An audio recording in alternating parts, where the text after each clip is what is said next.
Hello, welcome to our willow and cane tree tutorial. Here we have a selection of different trees that we've made, twirly whirly ones, and then one where I've just gone backwards and forwards in a straight line. All you need is a pair of secateurs, and then in the kit you get 3 sets of sticks, 3 sets of cane and a cable tie. There will be extra cane and the colours may vary slightly from the picture. Now you need to prepare your cane, so you have to soak it in cold water for at least 20 minutes. Hold it down with a bowl, and I just pop mine in a tea towel to keep it damp, doesn't dry out during the project.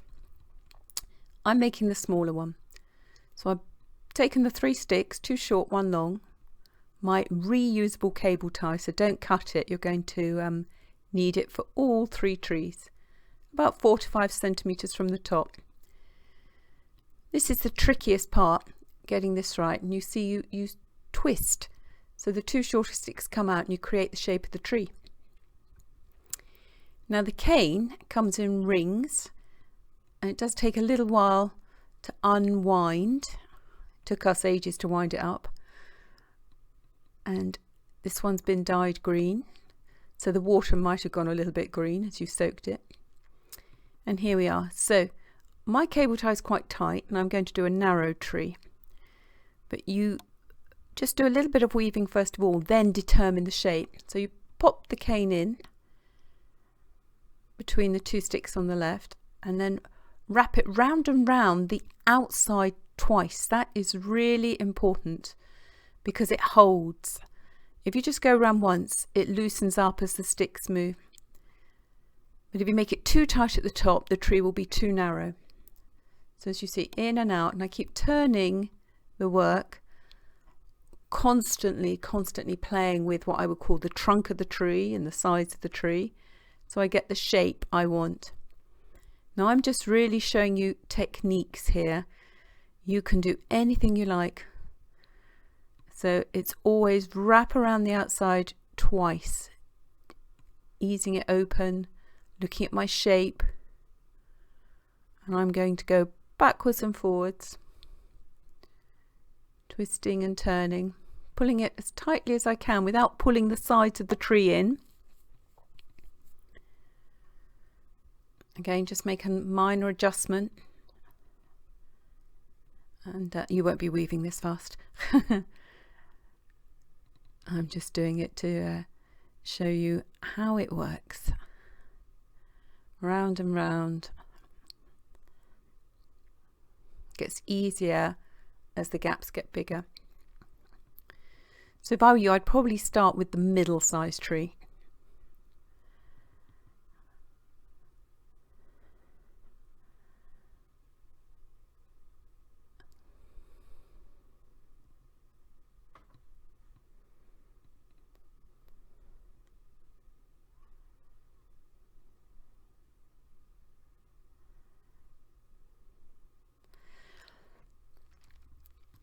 Now that's just crisscrossing. As you can see, I quite like that pattern, but I'm just going to show you a few swirls. So you start to weave in and out between this lattice work you've created, and it's interesting getting this right because I'm doing a circle here because I've come up from the back, now I'm going back through, but it's getting caught in the cable tie. What I noticed here was it was just too baggy. If I let go, it pings up. Do you see? So I took it out, popped it back in on the same side I'm working, and then came up on the other side.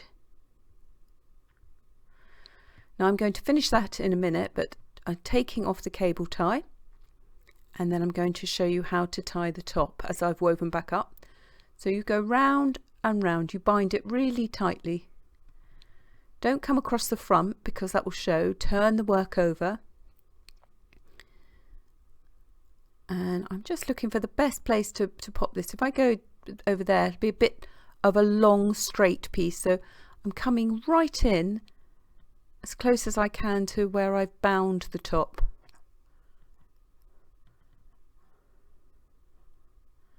There we are, pulling that,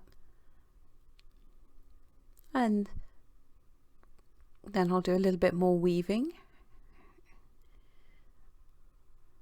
When the willow's shorter, whoops, sorry, I'm going off pieced, you can move it in and out twice.